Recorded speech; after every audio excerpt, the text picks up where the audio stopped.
was real good except for the singing part. Then I cried, so, you know. So, no. I guess you can see Keith's not here again tonight, but he is in Grand Junction, Colorado. And we've got sunshine and 80-degree weather, and they've got snow.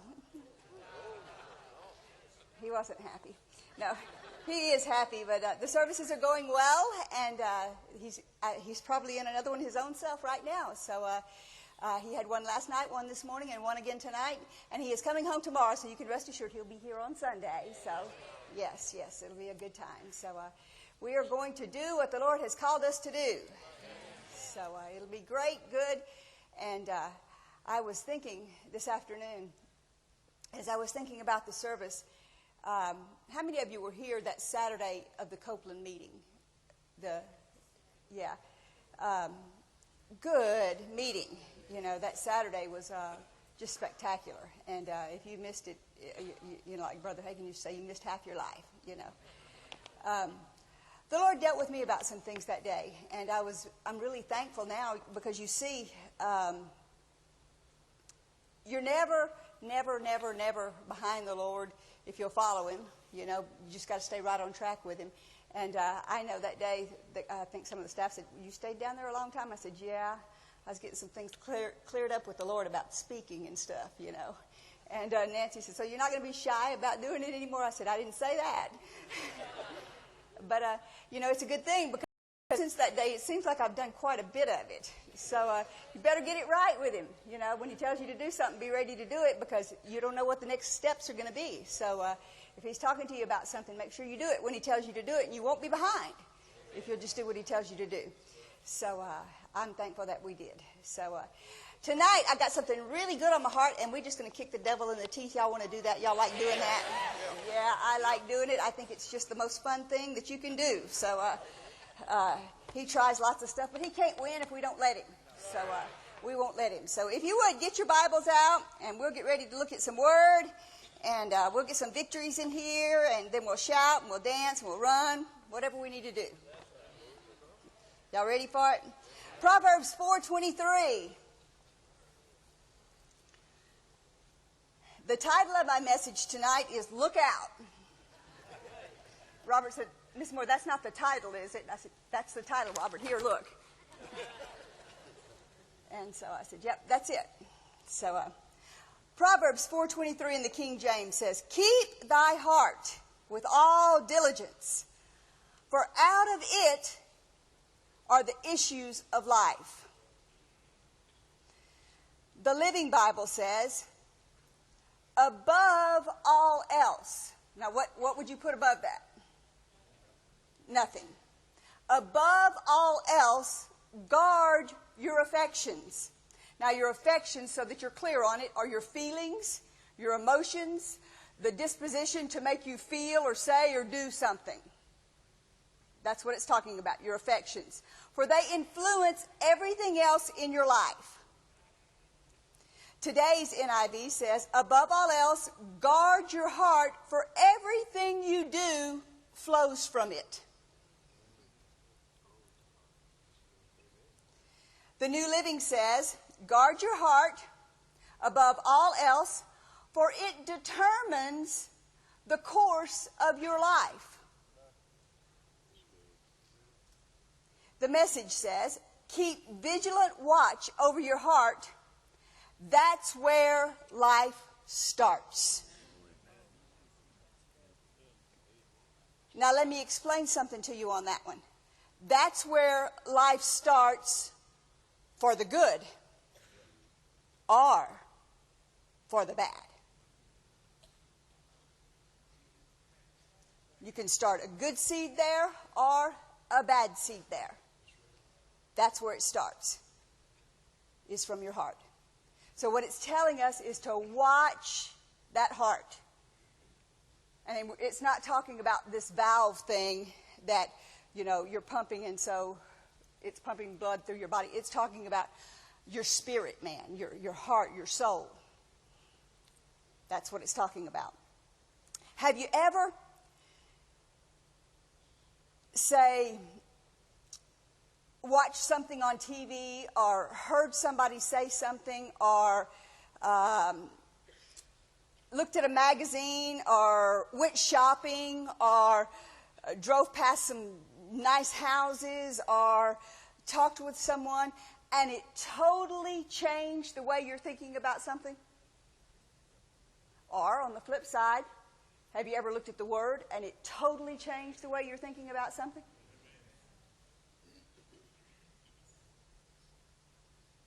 What you look at can determine what gets into your heart. What you see can determine what you do. What direction you take. Right, left. What you hear, what you think can determine what gets into your heart. So it matters who you're listening to, what you're listening to, what you're seeing, where you're going, what you're doing. Elsewise, you're not guarding your heart. You're just letting anything into it. Right? I know Keith. He don't watch it too often because I don't let him. I'll change the channel if I can. I like to watch it, but if he's watching it, because I cook a plenty, but if he's watching the Food Network, it doesn't matter what they're cooking, he wants it. And I get to cook it. And so he thinks I can cook anything. And, you know, and so it's like, whatever it is, he wants it. And so if you're looking at it, you know, it changes your thought patterns. Because you start, what happens in your mouth?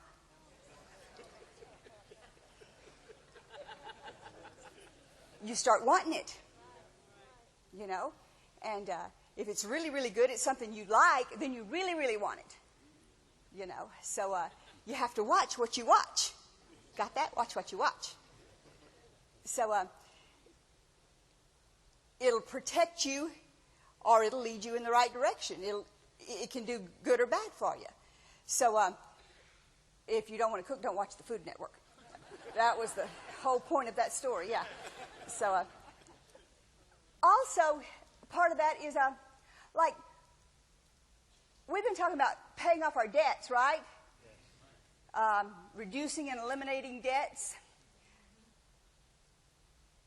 Would you want to be doing a whole lots of window shopping?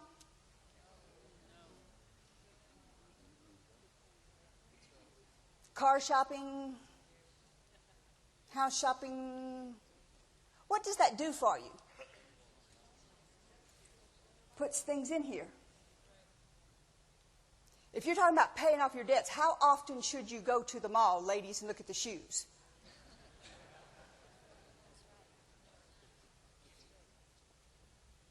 Probably every day. It's not something that you should do.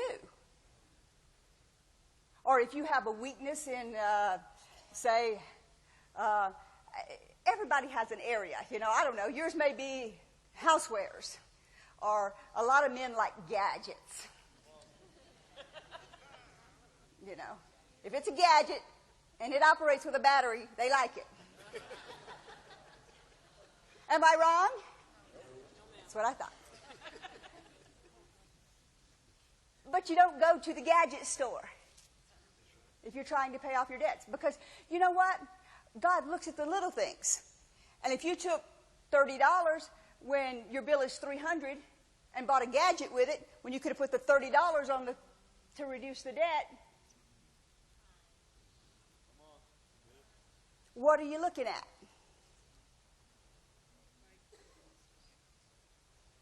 You don't go to drive past the most expensive restaurants when you're trying to pay off everything you've got or you've gotten behind. You look at things right. You guard your heart. You don't go to the places that you know are going to pull on you to do those things. That's what it's talking about, guarding your heart. Let's look at some other scriptures on it. Proverbs 4, verse 25. Let thine eyes look right on. Let thine eyelids look straight before thee. Ponder the path of thy feet, and let all thy ways be established. Turn not to the right hand or to the left, and remove your foot from evil. Now, if you're trying to pay off a debt and you're buying 4 pair of new shoes, that would be evil for you. Okay? The Amplified says, let your eyes look right on with fixed purpose, and let your gaze be straight before you. The Living Bible says, this is really good. Look straight ahead. Don't even turn your head to look.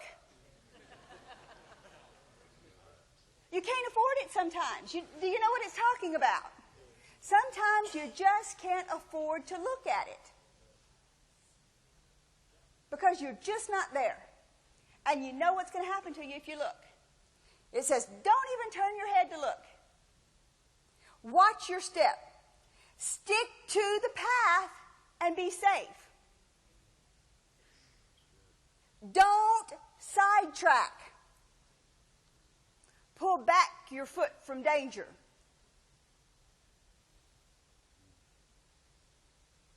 Now, would the Lord tell you,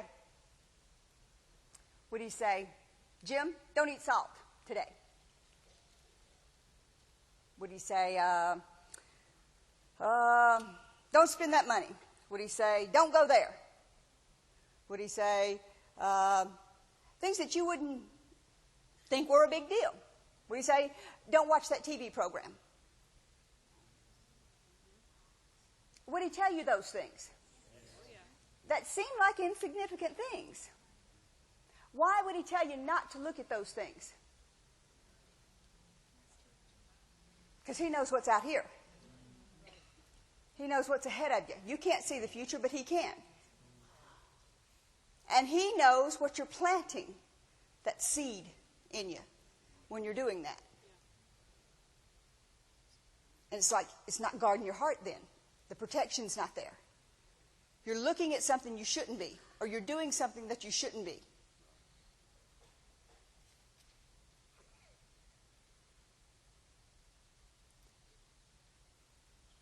Watch real closely this next one. You'll see why. Proverbs 23, verse 31, the New Living. You've all heard this. Don't gaze at wine, seeing how red it is, how it sparkles in the cup, how smoothly it goes down. For in the end, it bites like a poisonous snake. It stings like a viper. You will see hallucinations. You will say crazy things. You will stagger like a sailor tossed at sea, clinging to a swaying mast. You will say, they hit me, but I didn't feel it. I don't even know when they beat me up. When will I wake up so I can look for another drink?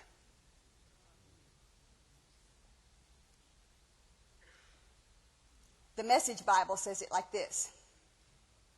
Don't judge wine by its label or its bouquet or its full-bodied flavor. Judge it, rather, by the hangover it leaves you, the splitting headache, and the queasy stomach. Do you really prefer seeing double, with your speech all slurred, reeling and seasick like a drunk sailor? They hit me, you'll say, but it didn't hurt. They beat me, but I didn't even feel a thing. When I'm sober enough to manage it, bring me another drink.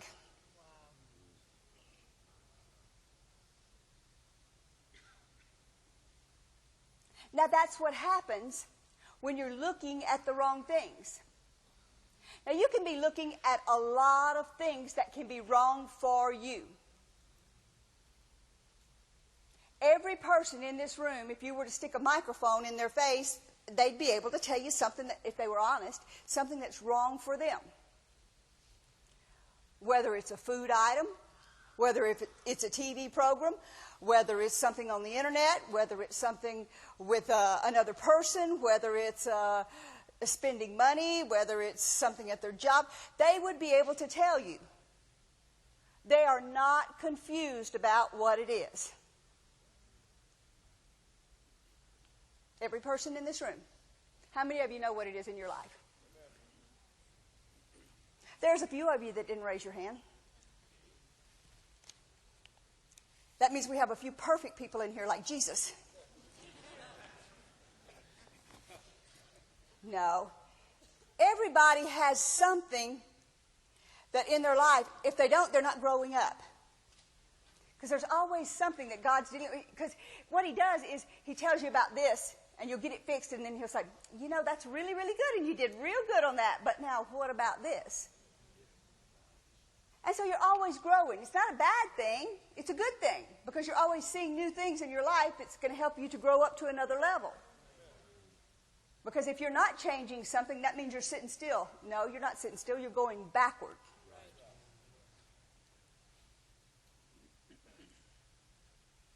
What are you looking at? Are you looking at the bad side of things? Say, for instance, symptoms in your body. Say you've been diagnosed with something. Are you continuously looking at those symptoms? Are you looking at what the doctor said? Are you looking at how you feel? Are you looking at the internet and finding out everything that you can about it? Can you quote us every, Latin, is it Latin most medical things are in? Every Latin definition for your sickness. What are you looking at in regards to your sickness or the sickness that the devil is trying to put on you?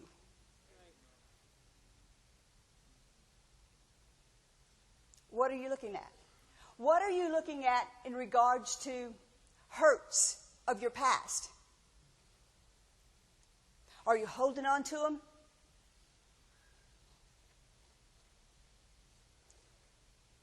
And you're thinking about, they hurt me, they're going to give in first. Before this changes, they're going to change. And you're going to hold on to that hurt and go through life defeated and without, because you're holding on to that hurt because they did you wrong.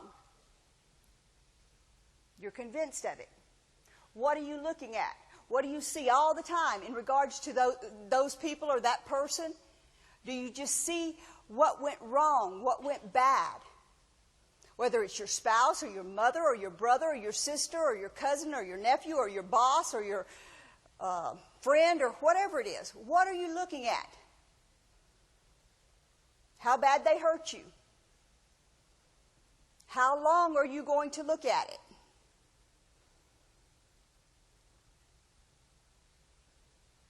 Are you looking at your needs?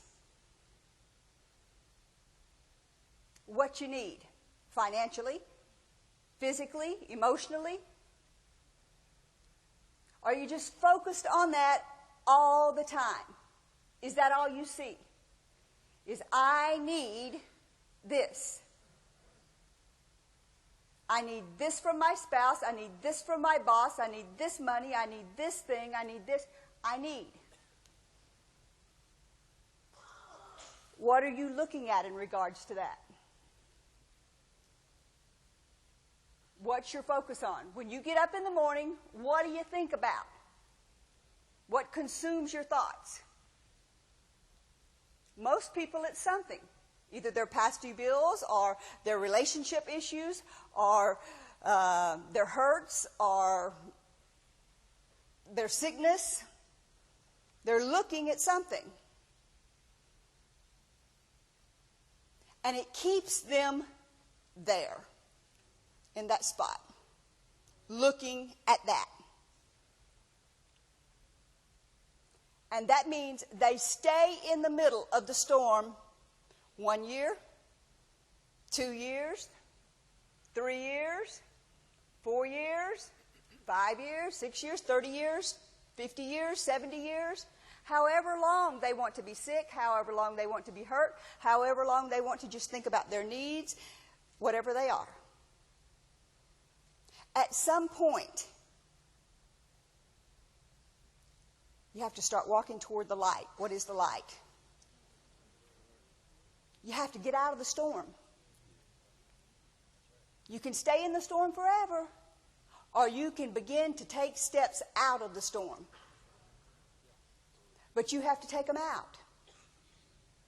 And it's not fun sometimes. Every one of us have done it. For some reason or another, human nature is so messed up. It's like it likes to be there. It likes to feel sorry for itself. It likes to be needy. Likes to be emotional. You know why that is? Because that's the devil's turf. That's where he can get to you. But the moment that you don't give place to those things is the moment that you're on God's territory. You don't keep yielding to, what was the first one? The affections. Guard your heart from your affections, your feelings, your emotions. You got to guard your heart from that. Why? Because that's the devil's turf. Let's look at a couple of things. You want to come out of those situations. How many of you really, really think you want to come out? I think I want to come out. I know there's things in my life that I want changed. I mean, it's like we play with them as long as we possibly can, and then when we get sick and tired of them, then we actually start to begin to do something about it. But we want it changed immediately when we've been yielding to it for a little too long. But we want it changed now. God, why are you so slow? Okay? I said I wanted it done, okay? I changed. I want it done now. Well, you've only been dealing with it for the last 15 years and you want it fixed today? You've been playing with it for this long. But God's that good. He'll help you do it. But what you got to do first is Luke 14. We're going to come out. Luke 14:28. For which of you, wishing to build a farm building, this is the Amplified, does not first sit down and calculate the cost to see whether he has sufficient means to finish it? Otherwise, when he's laid the foundation and is unable to complete the building, all who see it will begin to mock and jeer him, saying, this man began to build and was not able, worth enough, to finish. Or, what king, going out to engage in a conflict with another king, will not first sit down and consider and take counsel whether he's able with 10,000 men to meet him who comes against him with 20,000 men? And if he cannot do so, when the other king is still a great way off, he sends out an envoy and asks him the terms of peace. So then, any of you who does not forsake, renounce, surrender, claim to, give up, say goodbye to all that he has, cannot be my disciple. All these things that you're yielding to, the hurts, the needy, emotional, the sickness, do they have cost? Are you tired of paying those costs? Just like the wine in the glass. It looks good, but how bad do you want to be hung over in the morning?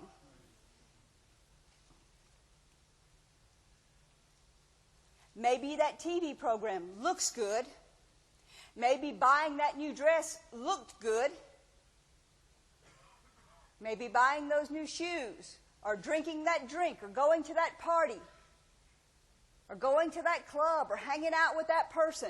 Maybe all that looked good, But what's it going to cost you in the end?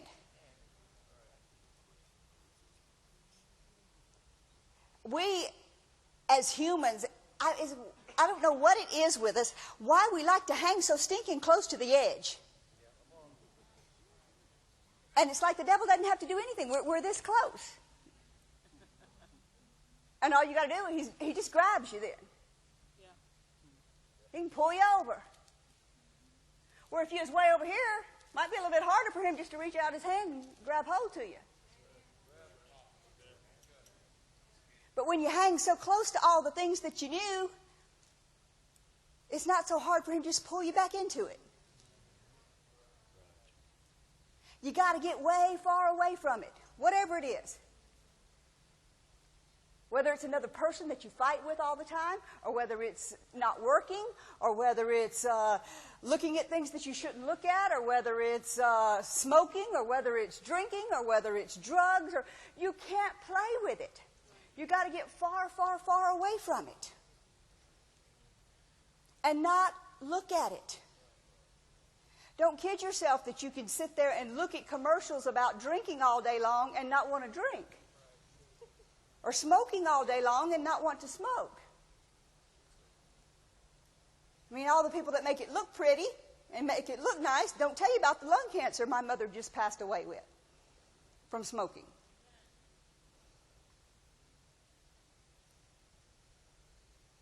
It's like the wine in the glass. They don't tell you that part. Nor do they tell you the part about the sex part and dying of AIDS. Or some other crazy disease. Count the cost. Look at what it's going to cost you before you take that step. Whatever the situation is, whatever you're about to do. If you're about to watch a TV program you know you shouldn't watch, count the cost. If you're about to spend money you know you shouldn't spend, that you should be putting it on a debt, you don't know what next month brings. The Lord does. And if He's given you this whopper check inside of you, don't spend that right now. Reckon He knows more than us? Yes. I think He does. And if you'll follow it, you won't be hanging out to dry where you don't have the money to pay your light bill. You got to count the cost. Genesis 3:6. You all know the story. You probably wouldn't even have to turn there. So just save your time from turning there. You all know this story. Why would you even know about that dress? Why would you even know about that TV program? Why would you even know about what's on the smoking commercial? Why would you even know about this person? Why? You've been looking at it. It's exactly right. What happened with Eve? The Amplified, 3:6. It said, when the woman saw the tree was good, suitable, pleasant for food, and that it was delightful to look at. What was she doing? She's standing around looking at it. The New Living says, the woman was convinced. Now, how did she get convinced? She saw that the tree was beautiful and its fruit looked delicious.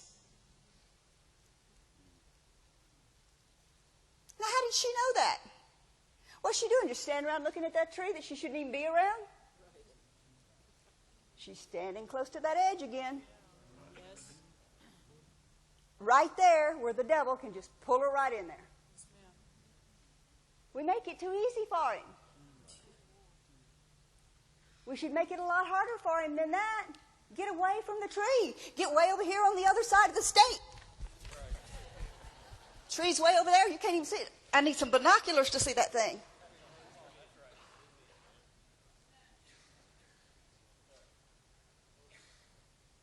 Then you can tell it's delicious from way over here. You can't even see. Like that tree up there actually has fruit on it. In case anybody's wondering, it has fruit on it that he said he wanted fruit on. Can you see the fruit on that tree? You're too far from it.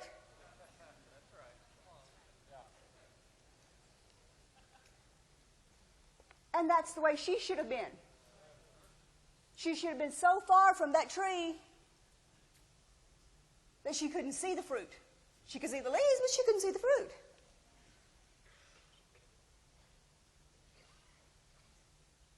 Shouldn't be looking at it. Shouldn't be in your vision. Shouldn't be in your thoughts. Because once it gets in here, where does it go?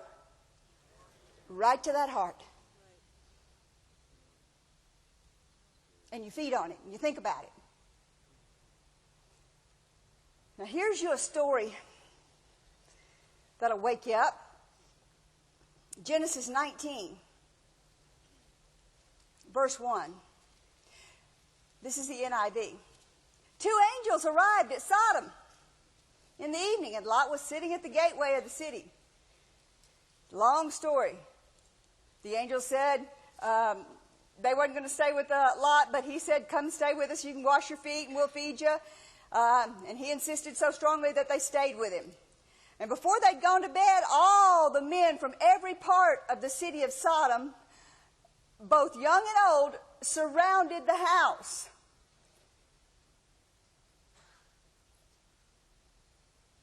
And they called out to Lot, where are those men? Bring them out so we can have sex with them. And Lot went inside to meet them.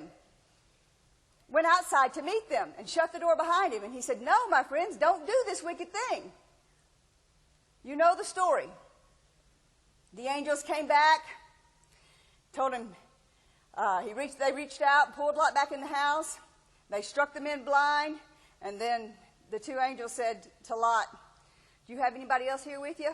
He said, yeah, I got my kids, my daughters, my son-in-laws, because we fixing to destroy this place. Well, should they have even been there? We all know the story.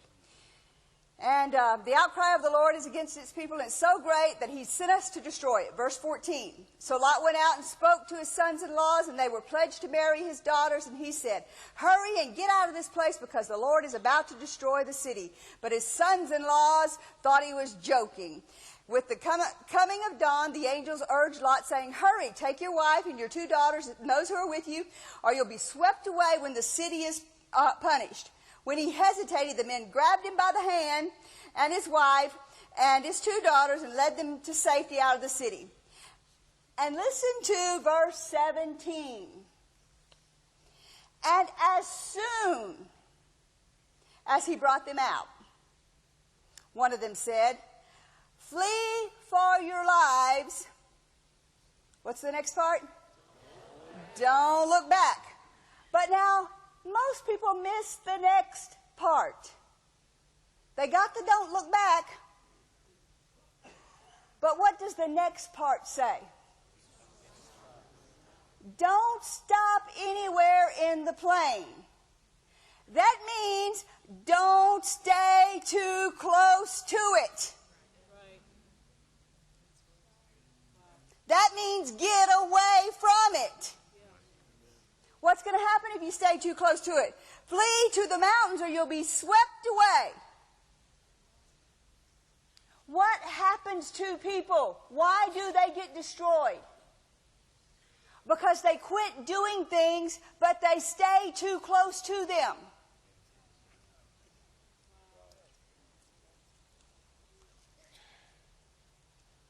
They stay too close to spending. They stay too close to looking at things they shouldn't look at and doing things that they shouldn't do.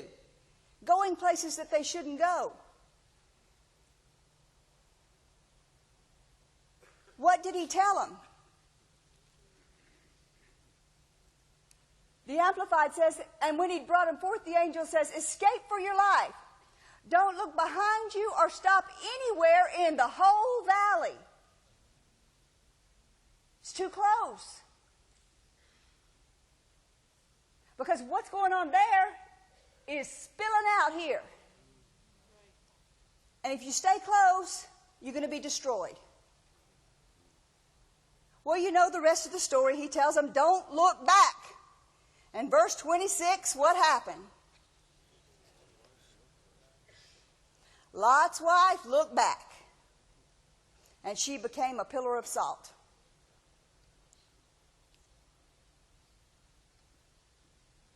And that's exactly what's happening to so many people that are being destroyed. They're staying entirely too close and looking back and longing for the things that they had, the things that they used to be, the things that Mom and them did, the things that Daddy and them are doing, the things that Brother's doing. And I feel like I'm missing out on some of that stuff because they won't take the steps out of the storm and go forward to what God has for them because it's unknown. It's unfamiliar. And this is familiar. So that's where they want to be. But you have to get away, completely away from that stuff in order to see clearly and hear clearly what you're supposed to see clearly and hear clearly. Because you'll be confused in the midst of the storm. How many of you have ever been in the middle of something, in the middle of, say, nobody in here's ever had one, so don't raise your hand, an argument with someone? Maybe your spouse, maybe. And you get away from it and you think, you know, that wasn't as bad as what we made that. Wasn't quite like that. Because you got away from it. And it looks different when you got away from it than it did when you were in the middle of it. And that's the way things are. You got to get away from the problem. Away from the sickness, away from the hurt, away from the needs and desires and wants, and you got to get away from them to see clearly. And once you do that, then you'll begin to get other direction. But so long as you stay right there with it and you don't move, you're going to stay right there for year after year after year after year after year, and you'll stay sick and you'll stay broke and you'll stay defeated and you'll stay in the same path, doing the same things. Whether it's drugs or alcohol or smoking or porn or any addictions or whatever it is. That's where you'll stay. And the sad part about it is you're doing exactly what the devil wants, living in condemnation. So therefore, nothing is working in your life because of the condemnation. And that's his tool.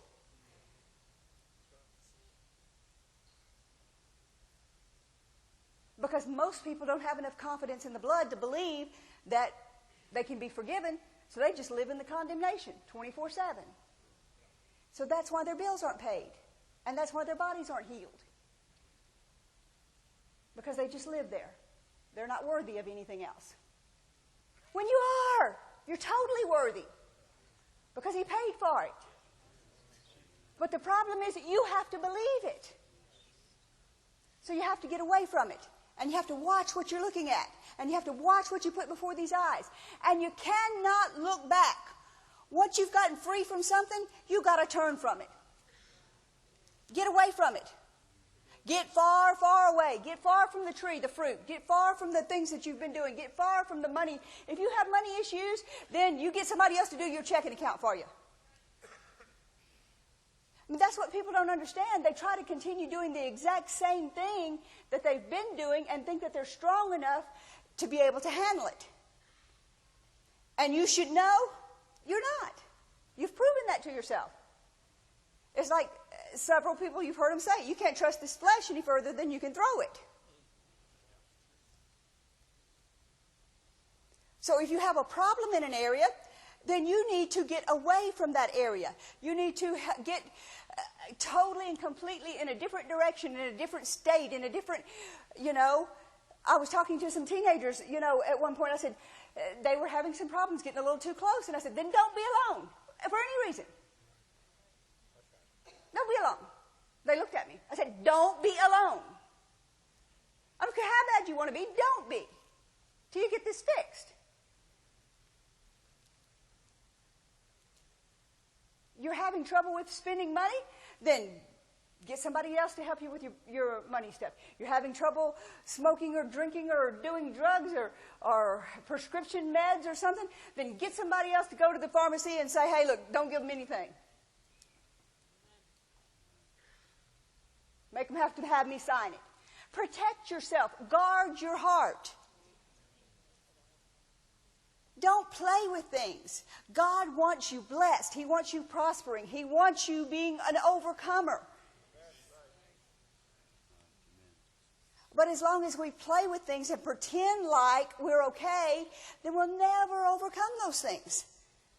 We've got to realize, hey, this is an area I could use some help with. This is an area I keep falling back in. I keep yielding in. Well, the number one reason you're falling back in is because you're staying too close to it. Get far, far away from it. Don't look at it anymore.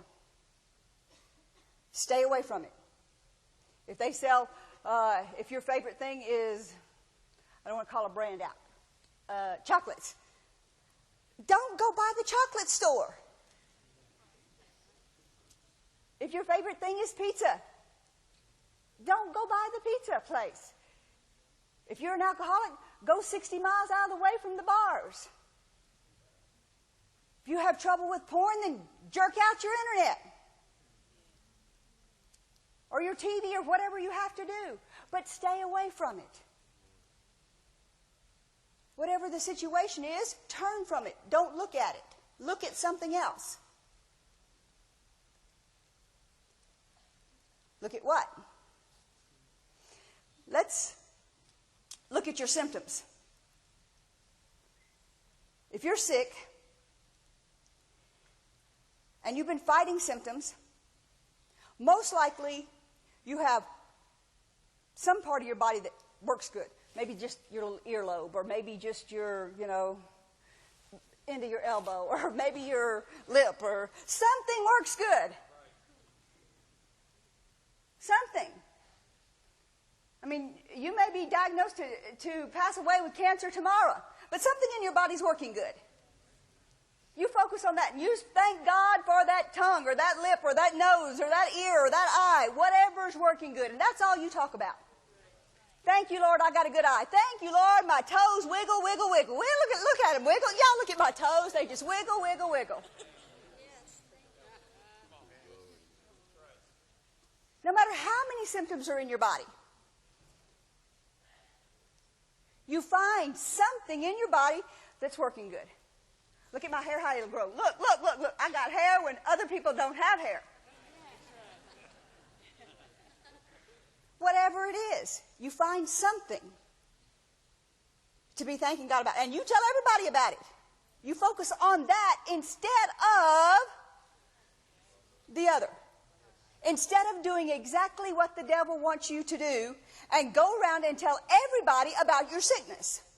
You tell everybody about those wiggling toes. You don't bring up the sickness again. You don't talk about it. You don't glorify the devil one more second. You tell how good those toes wiggle. I can wiggle all 5 of them.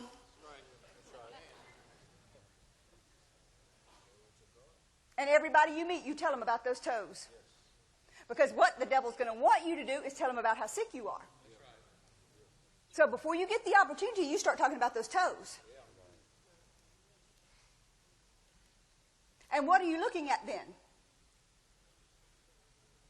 You're looking at victory. You're looking at healing. You're looking at something that's good. You're looking at something that's right. You're looking at something that's prospering, something that's going well. Instead of something that the devil has put for defeat and destroying in your life. What about hurts? What about somebody that's been hurt?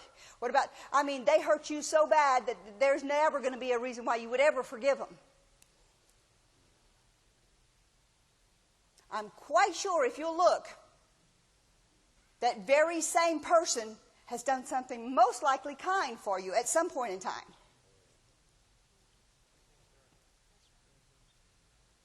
And you find it, and you magnify it. And you tell about it. And you dwell on it. And every time that hurt rises up on the inside, you say, no, but they did this for me this many times. And devil, you just hush because they are so good at that. And you never voice that hurt again. You never think about that hurt again. You talk about the one good thing that they can do. I'm sure you've heard Keith tell the story about the guy that was, in the casket, and everybody was telling all the bad things about him. He was this mean man, and everybody said how mean he was, and this one guy never said anything bad about anybody, and he came up to him, and everybody kept waiting to see what he's going to say about this man, because he didn't do anything good. And so he finally got to the casket, and he walked past, and everybody crowded around to hear what he was going to say. He said, man, I just never heard anybody whistle like that man could whistle. He could whistle so good, everybody stood around and listened to him whistle. Well, he found something good to say about it. And that's what you've got to do. If you want to overcome the hurts, you cannot dwell on the hurts. You can't look at the hurts all the time. You have to look at the positive. We have jobs to do here. And maybe you're with a spouse, or maybe you're with a family, or maybe you're on a job, or maybe you're on this, and you think God put you there. But they've hurt you. If you dwell on that hurt, you will not finish the course that God's called you to do. You've got to start dwelling on some positives. You've got to start thinking on some positives and doing some positives. And forget about the hurts. And the scripture says, I don't have my walking concordance with me tonight, so y'all didn't get it, but anyway. Where it says, if you do good to those that's done evil to you, it'll heap coals of fire over their head. So if somebody has hurt you, and you do good to them, and you love on them, and you treat them extra special, and you do wonderful things for them, what does the scripture say is going to happen? You can't avenge like God can anyway.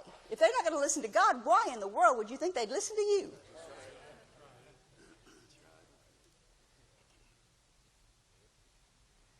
And then needs, and emotional, and feelings, and money, and constantly pulling on people, and want. I want.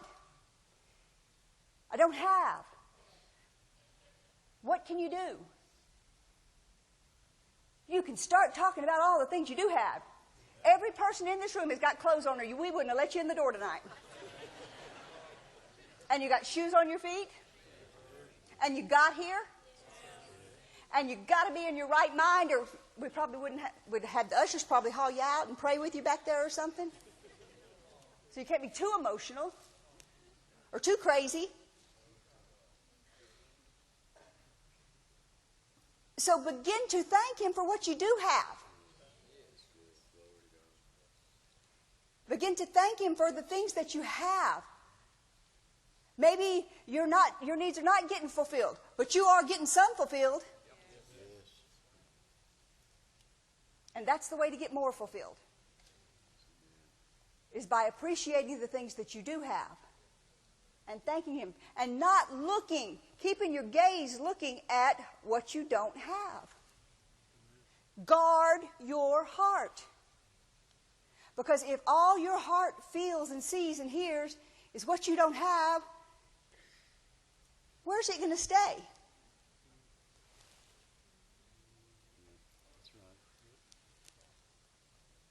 That's where it'll stay. Because you're not guarding it. The joy of the Lord is your strength, and you're not going to have any joy so long as you stay in I need land. So start talking about what you have. Everybody you meet. Look at what God's done for me. He's done this and He's done that. And I had this, and I had these people to help, and I had this to do. And I start thinking about, just like the wiggling of the toes, find something that He's done for you. And everybody you see, begin to tell them about it. Instead of what you need. Your spouse will be so happy with you. If you're not pulling on them for what you need. If you're telling them what you have. It'll make life so much better for both of you. 2 Corinthians 10:5. I think everybody knows this. This is how you do this, though. Now, you're going to try to do that, and there's going to be this devil that kind of comes around. He tries to do other things. But this is how you fix it. 2 Corinthians 10:5 says, casting down imaginations and every high thing that exalts itself against the knowledge of God, and bringing into captivity every thought to the obedience of Christ. Is I need a thought that God gives you. I know a scripture that says God shall supply all my needs. So I don't think that's something that we should be thinking about, is I needs. Or I don't haves, or I'm sick. By Jesus' stripes I was healed. So we have to cast down those thoughts. But what do we do so oftentimes? Instead of casting them down, and I said we. Instead of casting them down, we chase them. We run after them and see what they are. And think about them. And put them in video in vivid color. And dwell on what we don't have. And how hurt we are. And what we're doing without. And they have it and we don't.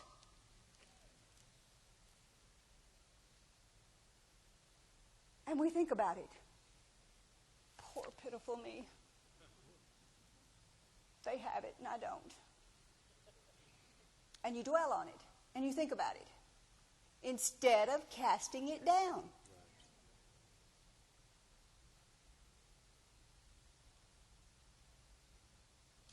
So that means you stay in the storm. You're not walking toward the light of casting something down and getting out of the situation. You're staying right there in the midst of it. And you can stay there for decade after decade after decade after decade, if you so desire. Or you can begin to get out of it and cast it down. Numbers says something that I think is very, very interesting. It says, Numbers 15:37,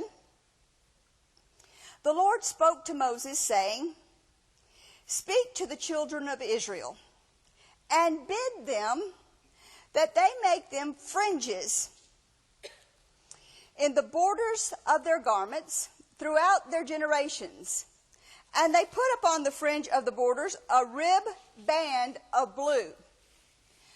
And it shall be unto you for a fringe, that you may look upon it and remember all the commandments of the Lord and do them.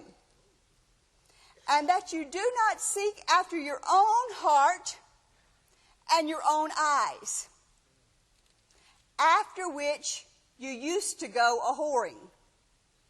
For I am the Lord your God. The NIV says, you will have these tassels to what? Is it up there yet? To look at. So that you will remember all the commands of the Lord, that you may obey them and not prostitute yourselves by going after the lust of your own heart and eyes. The Amplified says, and it shall be to you a fringe or a tassel, that you may look upon and remember all the commandments of the Lord to do them, that you may not spy out. You got to spy out those dresses and shoes and chocolates and follow after the desires of your own heart and your own eyes, after which you used to follow and play the harlot spiritually, if not physically. The Message says, when you look at these tassels, you'll remember to keep all the commandments of God and not get distracted by everything you feel or see that seduces you to infidelities. The tassels will signal your remembrance and an observance of all my commandments to live a holy life to God. I got so excited today. Are you ready to shout? They had to do that to remember. to do what was right. You may have to get rid of your TV, or you may have to get rid of your chocolates in your house, or you may have to clean out your cabinets and do some house cleaning, or you may have to get rid of, I don't know, your checkbook and let somebody else do it, whatever the Lord's dealing with you about, to help you to remember or do some different things. But I got so excited today when this came up, and I was thinking about it. Genesis 9:16. It's not only you that might forget to do something.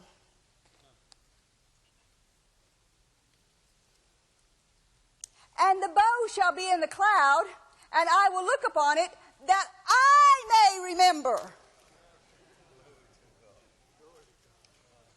Who else needs help remembering? Why did he put the bow? Now, if he needs help remembering,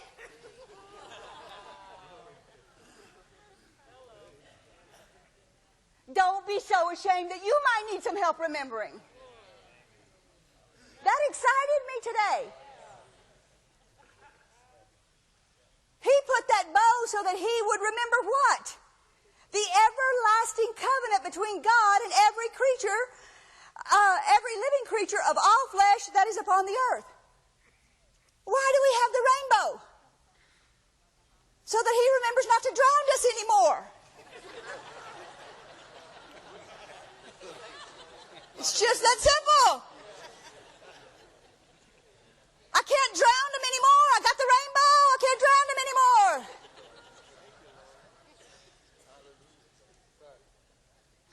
Well, you have to remember, I can't eat chocolate anymore, or I can't go to this store shopping for now, or do something to remind yourself.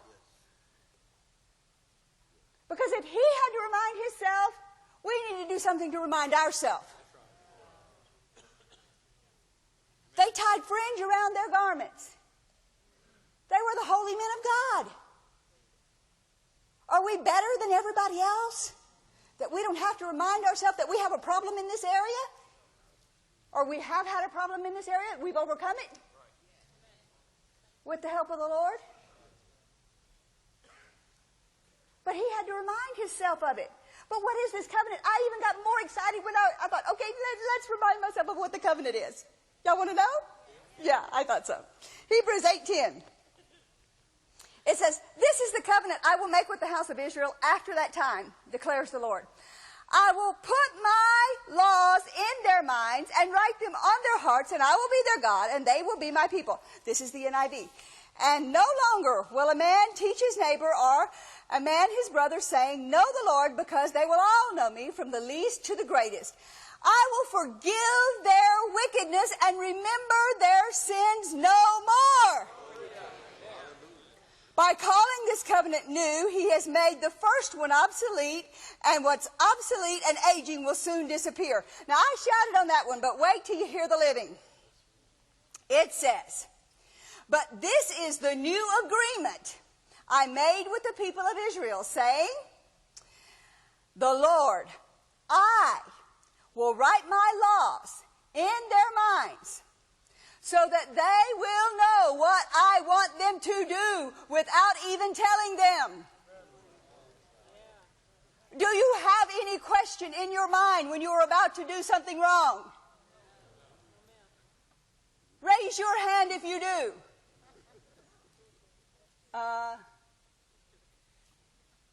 Nobody needs to tell you you're about to sin. You know it. Nobody needs to tell you you're about to spend too much money. You know it. This is his new covenant. You don't have to ask anybody, am I messing up? Because nobody knows the area that you have an issue with but you. And you don't have to tell anybody. But you do got to listen to this in here. He wrote it in your heart and your mind so that they'll know what to do without even telling them. And these laws will be in their hearts so that they will want to obey them.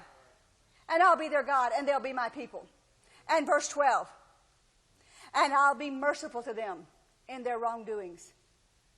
and I'll remember their sins no more. So if you have messed up, and you have stayed there too close, and you have messed up on the same thing 5,692 times, guess what? You can get away from it. Because you know in here, immediately when you're about to do it, there's no confusion. But you can't keep looking at it. You got to get you something else to look at. I mean, I turned off my TV. I think I've maybe watched 3 programs that Keith wanted me to see with him in the last year. Because every time I turned it on, I couldn't find anything I wanted to see, anything that was worth seeing. And I'm not telling you to do that. I did it for my own sake. Because it was just pulling, it was emotional, and it was garbage, and it was always putting men down, and and I couldn't teach the youth properly, and I couldn't do this properly, and because it was always setting the household up wrong. Every show that you see is doing that. It's like, why don't they get a clue? And I didn't need to see that. I needed to see what the Bible said about it.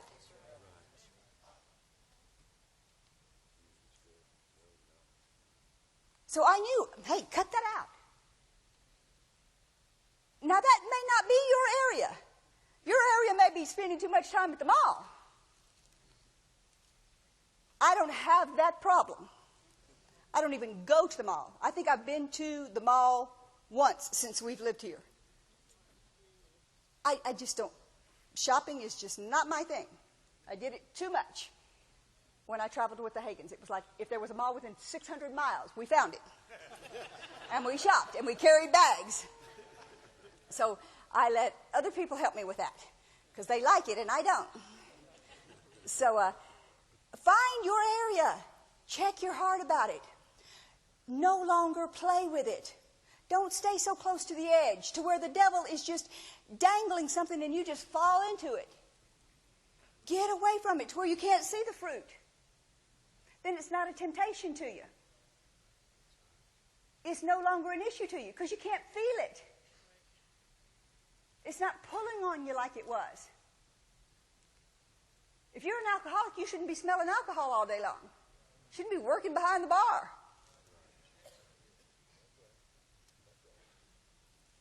I mean, we do have flesh. But God gave us a mind for a reason. And common sense for a reason. To use it. If you'll do these things,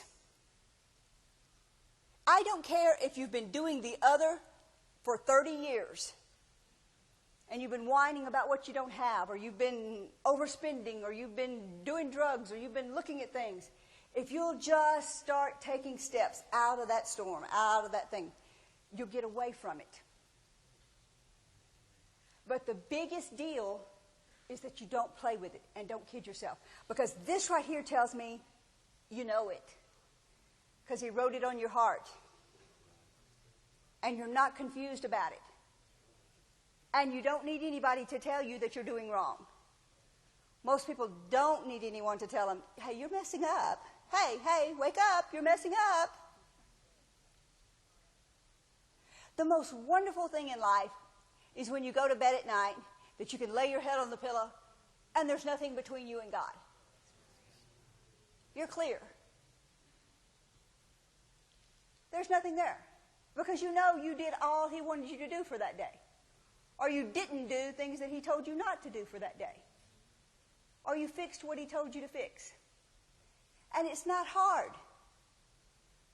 We can be so victorious that people are looking at us and saying, how did you do that? And you just say, oh, it's easy. Just do what he says. Quit looking at that. Change the channel. Quit going to the mall. Quit getting around those people, because you know every time you get around her, she wants to spend money. Every time you get around him, he wants to tell dirty jokes. Every time you get around them, they want to go someplace you shouldn't be. You know what you should do. And it doesn't make it easy to do it, but you know in your heart you got to do it. And if you'll quit playing with it, the grace will come in and flood you and help you to overcome it. And His grace will be sufficient to help you overcome it. And it'll set you on a new path and a new course. And the things that you've desired, your heart's desire, your true heart's desires, not those fleshy things, will begin to come to pass. And you'll begin to see things and know things and get answers. We got a job to do. And there is a lost and hurt and dying world out there that we sitting here in these seats should be feeding instead of feeding ourselves. There's people that really need help. And it should be every person in this room able to help them. To pray for them or minister to them. That's our job. But if we're so defeated ourselves that we can't do it, then how are we going to help anybody else? We've got to turn our eyes. And what was that first one? It said, don't even look that direction. Don't turn your head. Look straight before you. Don't turn your head to look. You may have to physically take your hand and go, I'm not looking at it. Nope, I'm not looking over there. Nope, not anymore, I'm not looking. I don't see a tree, much less a fruit. Sickness? No, I see wiggling toes. Hurts? No, I see a loving, kind, sweet sister. I'm telling you what, she buys me a birthday present every year. She never forgets to get me one. And that's what you dwell on. And you'll begin to see your own self, because you know those hurts, most of the time are not hurting them, they're hurting you. And those wants and needs and desires aren't hurting the other person, they're hurting you and keeping you here when you should be here. So what should you do? 1 Chronicles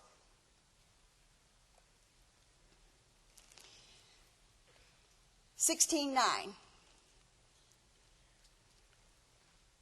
This is the King James, I think one of the first times tonight. It says, sing unto Him. Sing psalms unto Him. Talk of all His wondrous works. And if you're doing that, you don't have time to do all the other stuff. You fill your mouth with those things. And if you don't have any to talk about yourself, you find somebody else. You got a testimony I can tell? You got one? Tell me your testimony. Tell me so I can tell everybody. We tell them every weekend. You know the testimony I heard at church? Those people got a house. They didn't have any money. You know, and then they told one about this man that had a stroke and he got healed. You find something positive to tell instead of the negative. And you turn your head going in the right direction. And you don't dwell on what you don't have or what you don't know or what you can't do or how sick you are. And you get it right. And you all know this one, but we'll close with it. Philippians 4.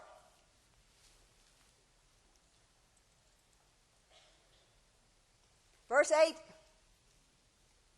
Finally, brothers, sisters, family members here in this auditorium and on the internet and everywhere out in romper room land.